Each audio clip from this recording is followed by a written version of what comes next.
I recognize that it's an honor to be asked to give a program to Rotary, but I detected something different this time.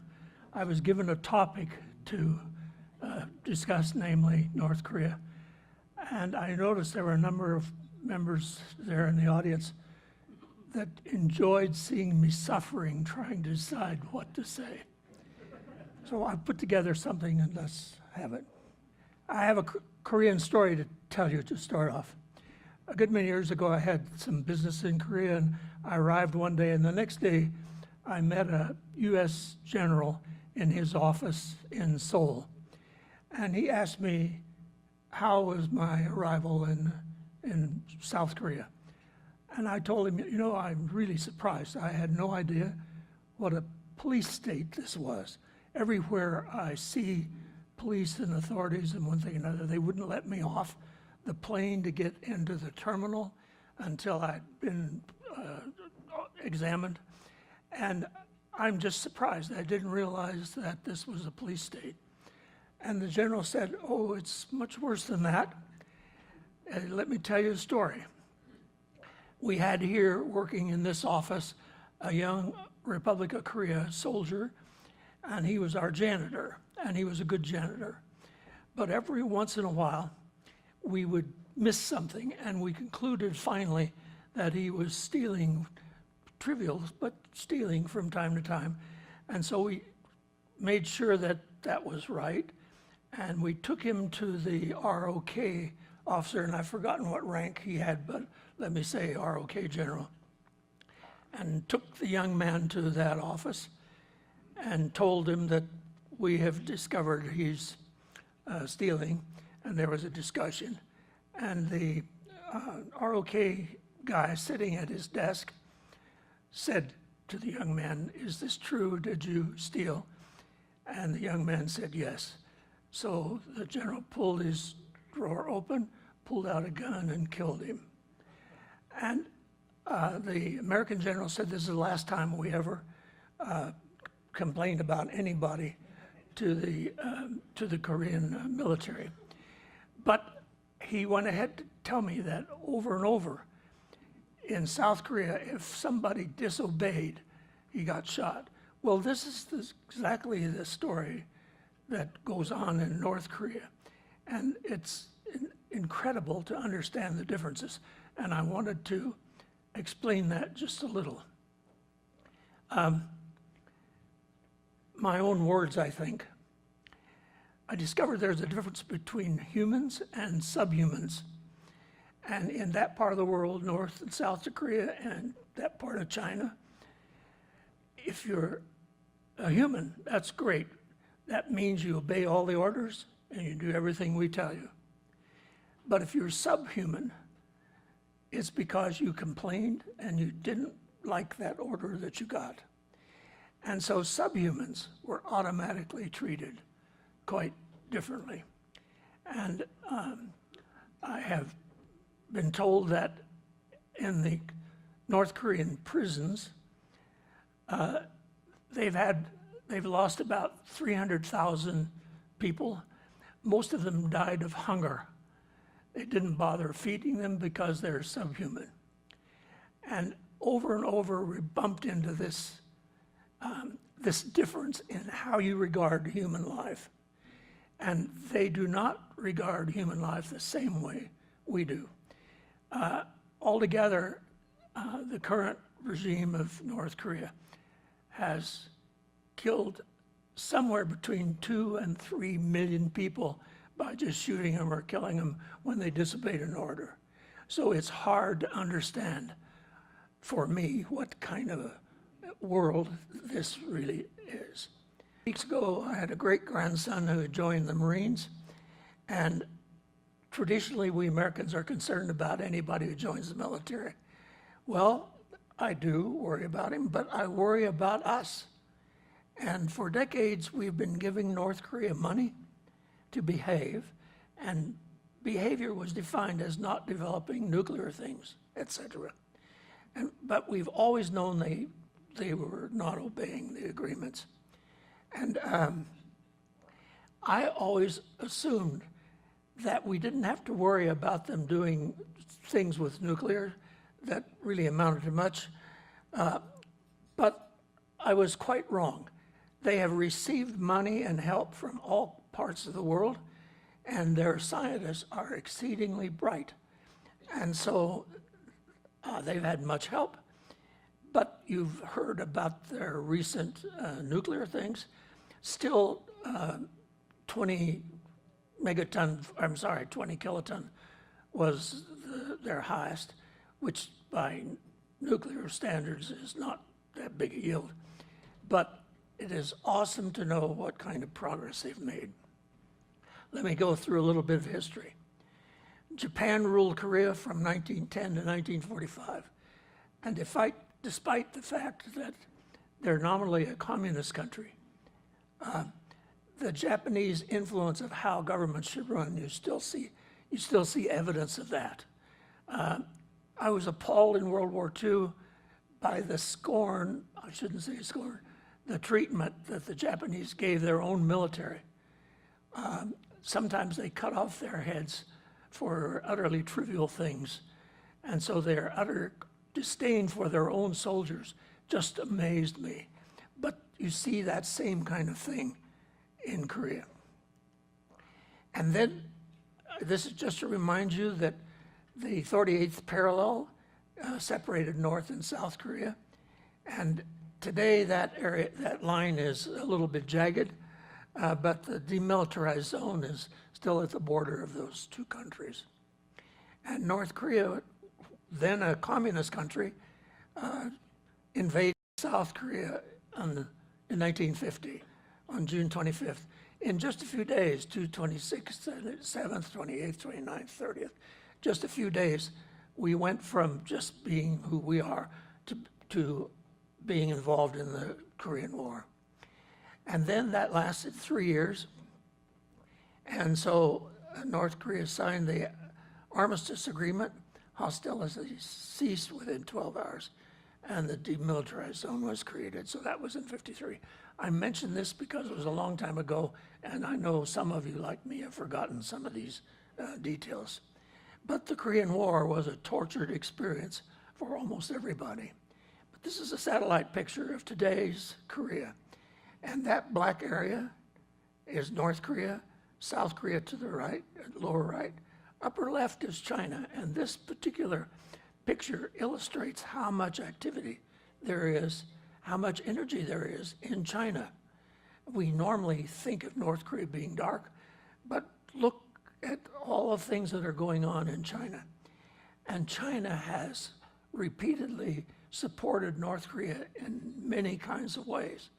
And one thing they've done is use those workers to work and make money and capital for the Chinese. Pyongyang is the only city that's allowed to have lights. They're the only lighted place in North Korea. And you recognize that satellites can pick up individual lights, but you never see individual lights, to my knowledge. Here's a picture of the Korean military in Pyongyang, and ever so often they have one of these things.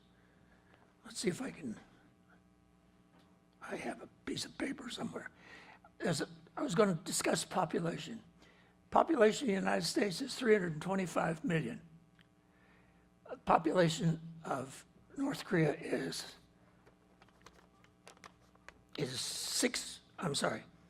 25 million, we're 325.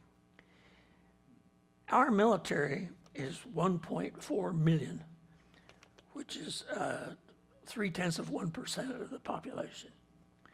The military population of North Korea is 6.4 million. So it's like a third of the population of the country. Chinese population is 1.38 billion, and they have in China a military of only 2.3 million. So North Korea has like 2 or 3 times the military size of China itself. And that I regard as simply amazing. You have no idea how many kinds of things happen in a parade like this. You can find it online. There is one big parade from which I think this picture was taken, which is an hour and a half long, and you watch all of this that goes on, and it is absolutely amazing. In all of World War II, none of us ever saw anything like this. Why does North Korea have such a huge army? Well, they're prepared to win the next war with us, should we try to invade or something like that. And it still mystifies me. I do not understand the ways in which Korea puts all of their military to work for them, etc. But they're paid very little. But it's very simple. If they celebrate whenever they see the leader, if they always applaud and clap when they see marches, then they're humans. But if any of them object to any of that, they're subhumans and treated accordingly. My principal concern is a future nuclear device of North Korea. We have a bit more ancient history I want to get in here.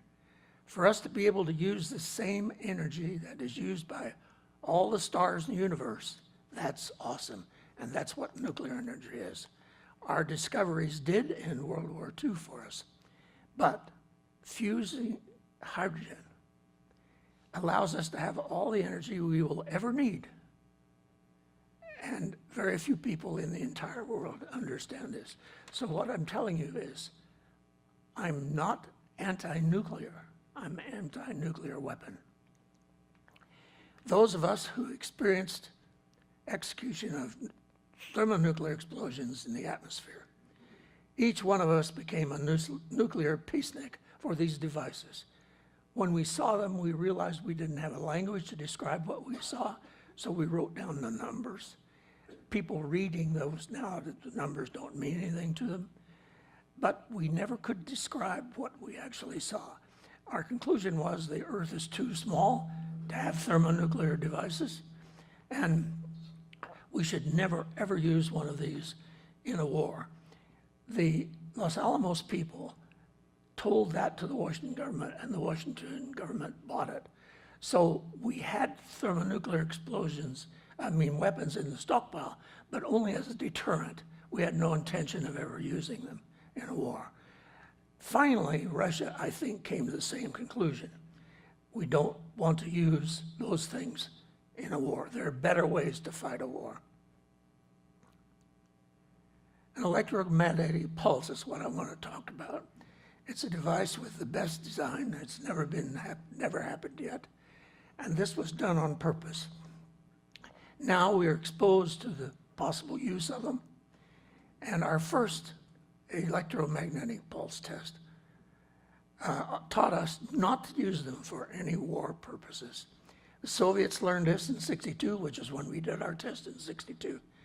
And so both nations have avoided the EMPs.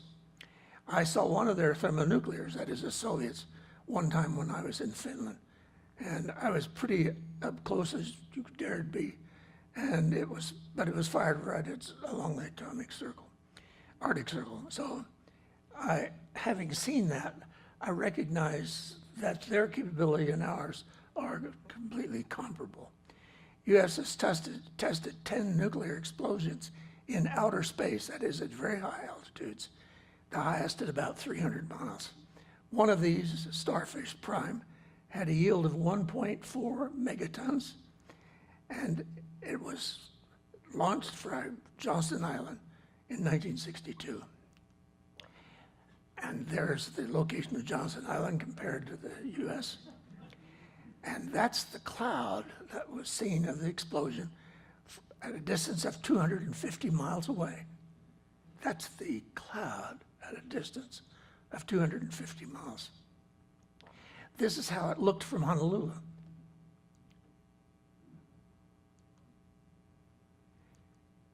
Much damage was done there at a distance of about 900 miles. permit me to remember a little bit about Johnston Island. I've spent many weeks there and have finished dozens of times, visited dozens of times as the U.S. Scientific Advisor for Readiness. I had that job for 14 years. And here's the history. This is the original island, and I first landed on that island in a B-29 in 1945, and the runway was right along there. And then the island expanded, and when we did our first nuclear tests in 62, they were fired from this part of the island. Then in 64, the island was enlarged to that. This is the original island, that part right there. And the original runway for B-29s was from there to here. And interestingly enough, that runway was paved for low tide. So the only time a B-29 could take off was at low tide. And then the island was expanded over and over again. And I'm still impressed with having seen that original island in those original days. Next. The missile launched for Starfish Prime was that it was the Thor missile. And then we launched in 1966 some more missiles. And that's a picture of the launch crew. Here's a blown up picture of that crew. And I'm in this picture. Can you see me standing there in the middle?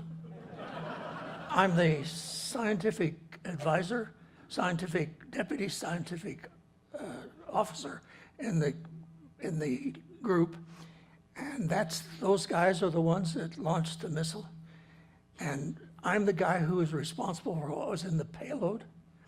And you'll notice that I'm the only person there without a cap. And it's a wonderful thing I enlisted in 1942 in the cavalry.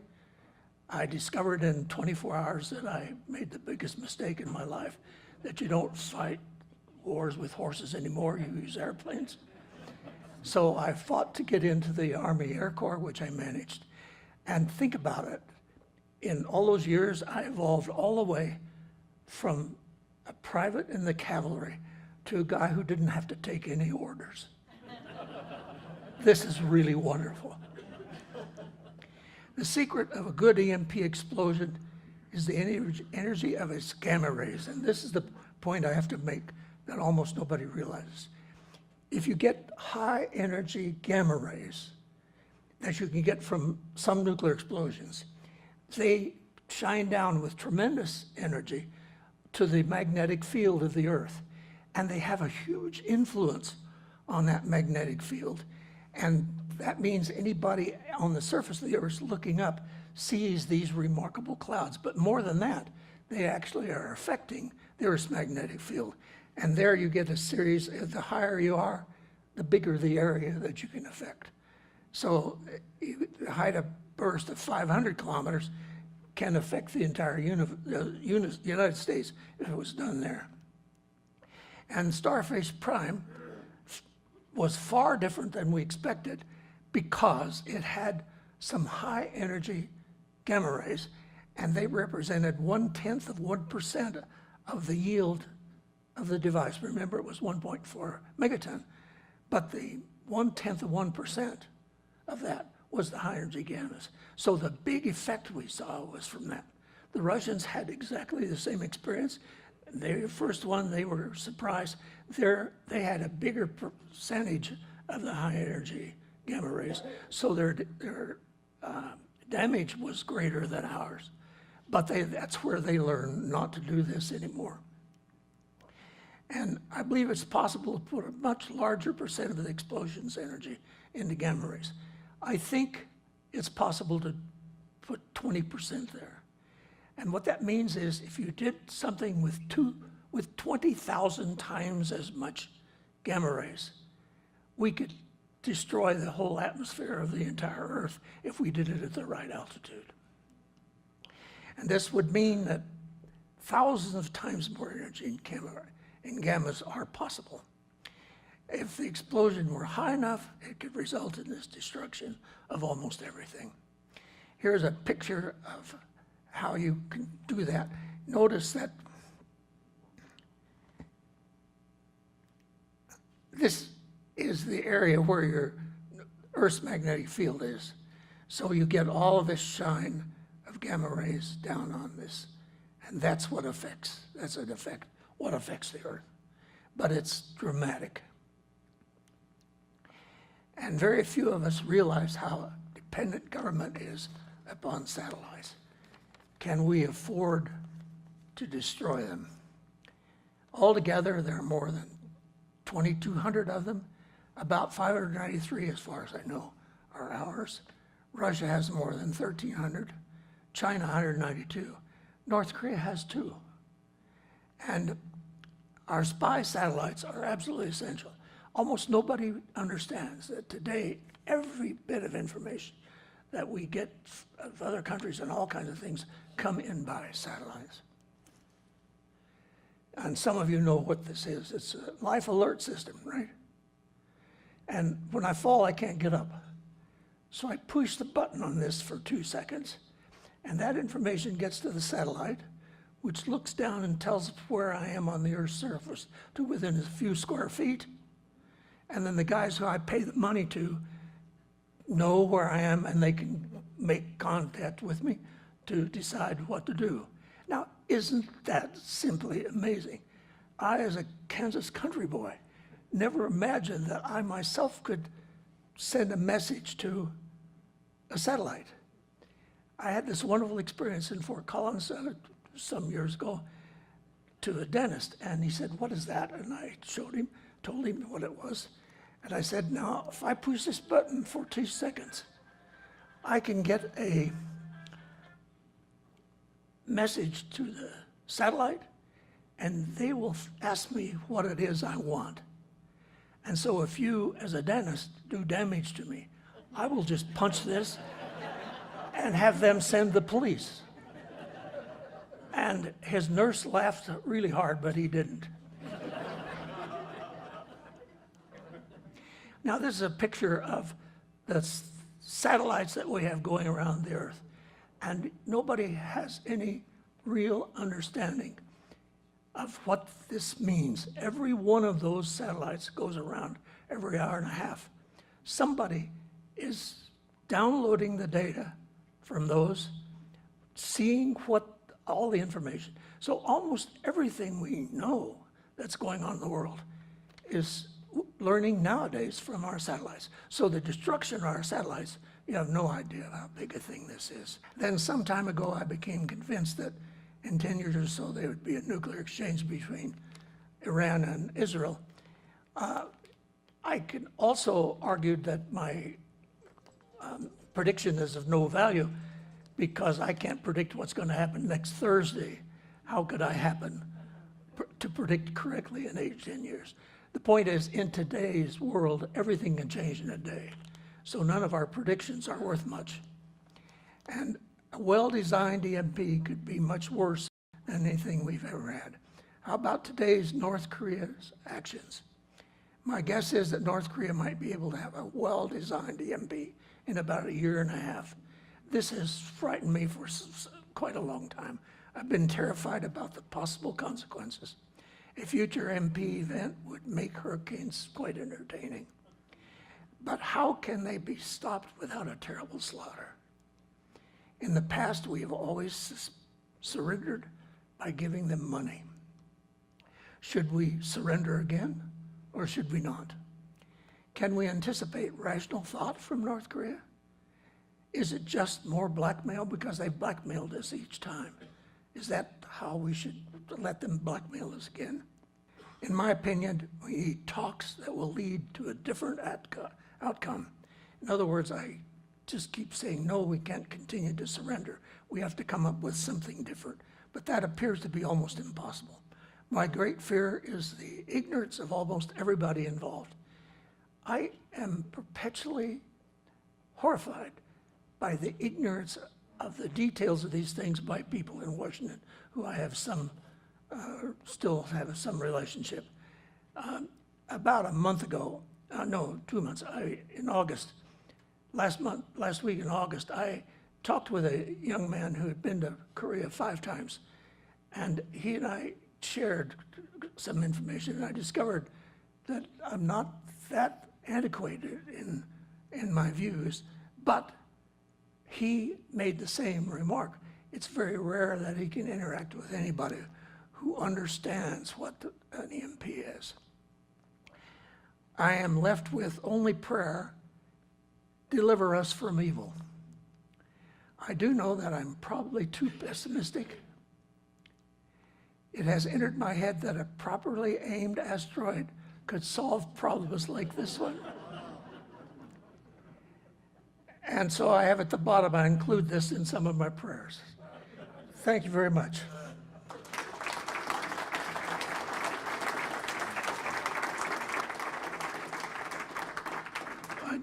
Thank you, Bob. You're welcome.